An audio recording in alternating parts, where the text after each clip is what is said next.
Blessing to have you on Sports Talk and the Success Table. And I wanted to tell my audience a little bit about you. You were in the NFL 23 years with different franchises. The last Correct. stop in 2016 with the Vikings. Yes, sir. Get it all started by welcoming you on Sports Talk and get it all started with how did you get involved with coaching? Well, as a player in college, I was a baseball player. That's what paid my way through school. And I guess, back at that time, weights and baseball did not mix. It was like, you're going to get too muscle bound or whatever. Well, I had a coach, actually it was my high school coach, told me just to squat, just start squatting. It was between my junior and senior year. You don't have to do anything else. So he taught me how to squat, and I squatted, still did my little Nautilus stuff with the rest of the baseball team. And anyway, my home run production went from 1 to 10 in just that little bit. So when I got done playing, I guess what I'm trying to say is I looked back and thought, what would I have done differently? So that's when I dove into strength and conditioning.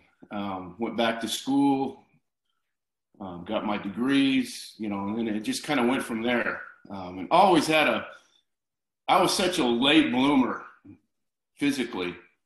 Football was, my first love. But when you graduate from high school at 5'6", 138 pounds, there's not a lot of recruiters knocking on your door.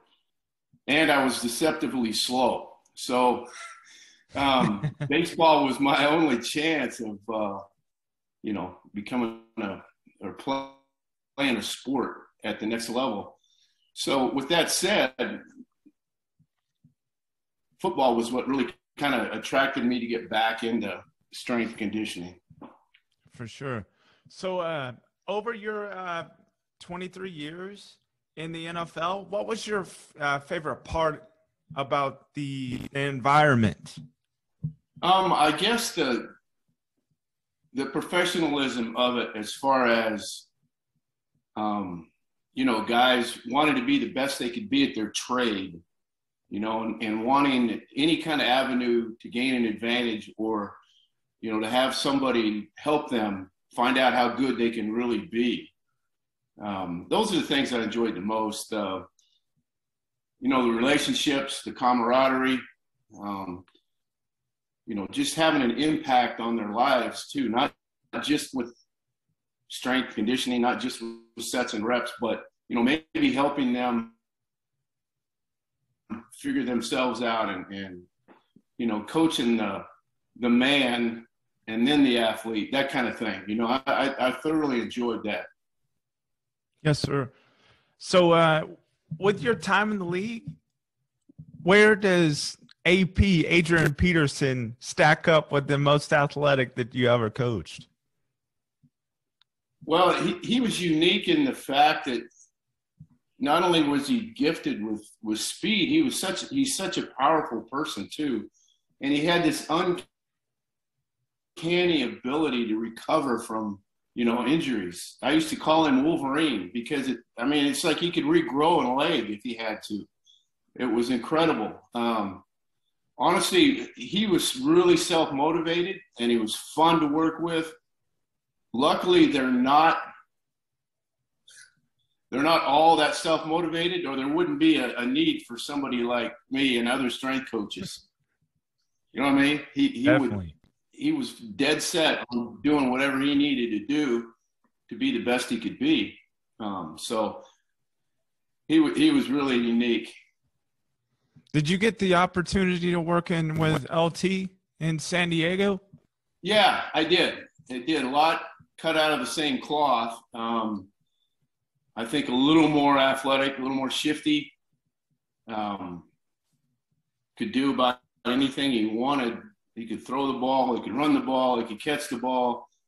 He was really a unique athlete. Good person, strong believer, walk the walk, and really a good person in the community. For sure. So in your top five, top top athletic players, who do you have, man? Who's your top five that you've been able to Wow. coach? I'm going to hurt some. Yeah, I'm going to hurt some feelings here. Probably, I'll forget somebody. I think in uniqueness, man, I think the thing that really amazed me when I got to that level was the big guys and how athletic they were. You know, how they could move and do things and play basketball. And I mean, it was just crazy to me to have somebody that big and that athletic. I think uniqueness-wise, Darren Sproles pops in my head right away. I mean, that guy was incredible as far as the weight he could handle and how quick and shifty he was at the same time. I mean, it would never cease to amaze me, the totals he could put up in the weight room and his ability to be evasive on the football field. I think probably one of the best athletes I ever coached was on Antonio Cromartie, as far as being able to run like a wide receiver, lift like a linebacker, just had this incredible stride length, this unbelievable explosiveness, and just be that perfect size of height and weight, you know, and athleticism. We had a hill in San Diego. It was a 40-yard turf hill, and I'd say it was about 30 degrees incline. And he could actually, the only guy I ever seen, it seemed like he could get faster as he got up the hill. He just had that kind of explosiveness, you know. It was crazy. You know, had a lot of strong guys, of course, a lot of fast guys, but I think overall, as far as just pure athletes and strength, I think those two guys just stick out in my head immediately. Definitely. Were you able to? I know I'm forgetting somebody. I know I am. But. Hey, were you ever able to work with Clinton Hart? Yeah. That's one of my good buddies. Oh, really? Yeah. What a good guy. Yeah. Clinton was, I mean, he was a great guy for me in the weight room, too. He was a leader. You know, it was important to him, and he used to help me. You know, I don't want to say discipline guys, but help hold guys accountable, and that, especially in that DB group. So yeah, I really appreciate Clinton a lot. Definitely. I'd like to try to reconnect with him. Let him know I'm trying to reconnect with him. Hey, he owns his own gym in Ocala, Florida now. Oh, really? Good for him. Yeah, Healthy Hearts, is it? Healthy Hearts. Oh, that's a great name. He's a beast. Hey, with him and his rock tattoo, the thing. You remember his tattoo? Yeah, I do. I tell you what, one time I cracked him up. He used to cut hair in the locker room for guys, like, to get right for the game, you know? Yep. So I was walking by one time, and I said, "See, Hurd," I said, "can you hook me up with a nice cut?" And he kind of laughed. I said, "No, I'm serious." So the next week I went in there, and he got me all tightened up and lined up. It was pretty cool. So, Jeff, life after coaching, how have you applied the trials and tribulations of the process to your personal life? Well, first of all, I think, in fact, I don't think, I know, as a man of faith, I relied on my faith a lot to get me through things, because, you know, all everybody sees is the glory part of it, you know, the stuff on TV. I mean, it's a job. It's a grind. There's real highs.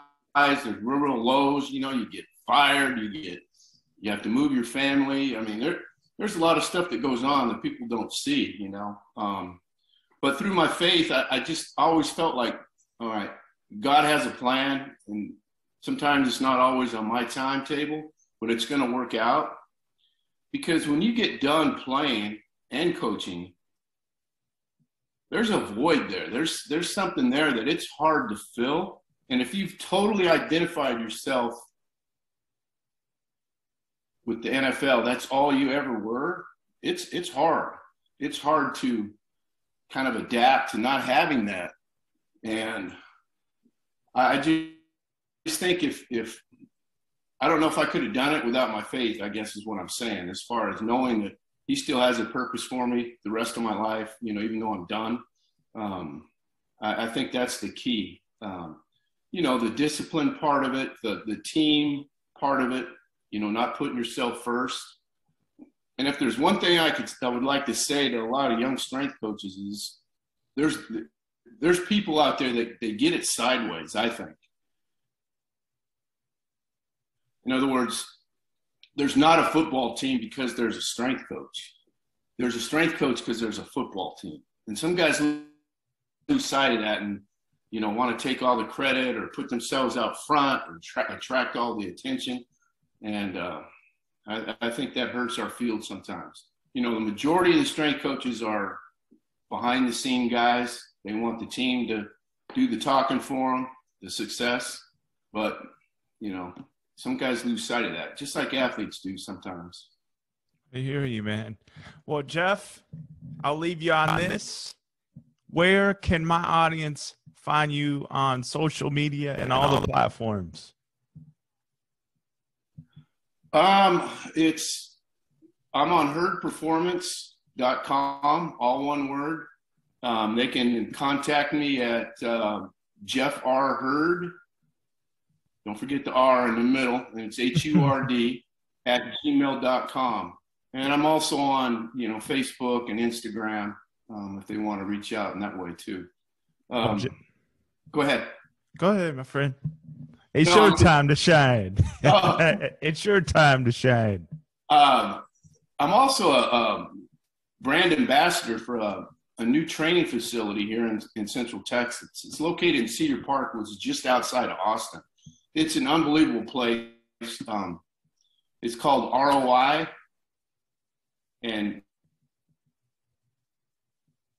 they offer everything under one roof. You know, strength training, speed training, recovery, physical therapy, nutrition, you know, mental coaching, things like that. And it's all under one roof and it's a great facility. They got all the modalities you can think of. They're offering combine training for the NFL. Elite athletes are starting to show up there. Anyway, it's a great place. You could reach out to them at teamroi.com. It's a great location. You know, it's just outside of Austin, so there's plenty of stuff to do besides training. But the staff there is unbelievable. It's just a neat place. Definitely. You're located near the Footwork King, right? You ever heard of him that works with Odell? What's his Whitfield. Whitfield. Is that the quarterback guru? He's the Footwork King. Oh, okay. I know what you're talking about. Yeah, I believe he's in that same area that you're at, man. In the Austin area? Yeah. Okay. He'd be pretty cool to link up with. Yeah, he would. I'll reach out. I'll try to locate him. He's a beast. He works with all the receivers, corners, guys that are going. What you were mentioning brought that up in my mind. Okay. Well, Jeff, it's been a blessing to have you on, my friend. Hey, you know what? It's always good. It does my old head good, you know, to be able to reach out and talk to people. And I appreciate the opportunity. And, you know, I'm blessed. Likewise. So, anyway. Take care, my friend. And you staying warm up there? In North Carolina? Try it too, man. Yeah, I saw that. I'm like, that's crazy how much snow y'all got. It is what it is, man. God only knows. Yeah, you know what? I remember, I'll let you go after this, but when I was at Clemson as an assistant strength coach, they got a little bit of snow, right, which was unheard of. And my wife and I happened to go at the grocery store, and the place was empty. Oh, the shelves gone. Everybody panicked. It was only like an inch of snow, but no one knows how to drive in it. They had no road crews, so it was just a huge panic. It was crazy. That happens all over North Carolina and South Carolina. When there's snow, people go wild, man. Lesson to have you on Sports Talk and the Success Table. And I wanted to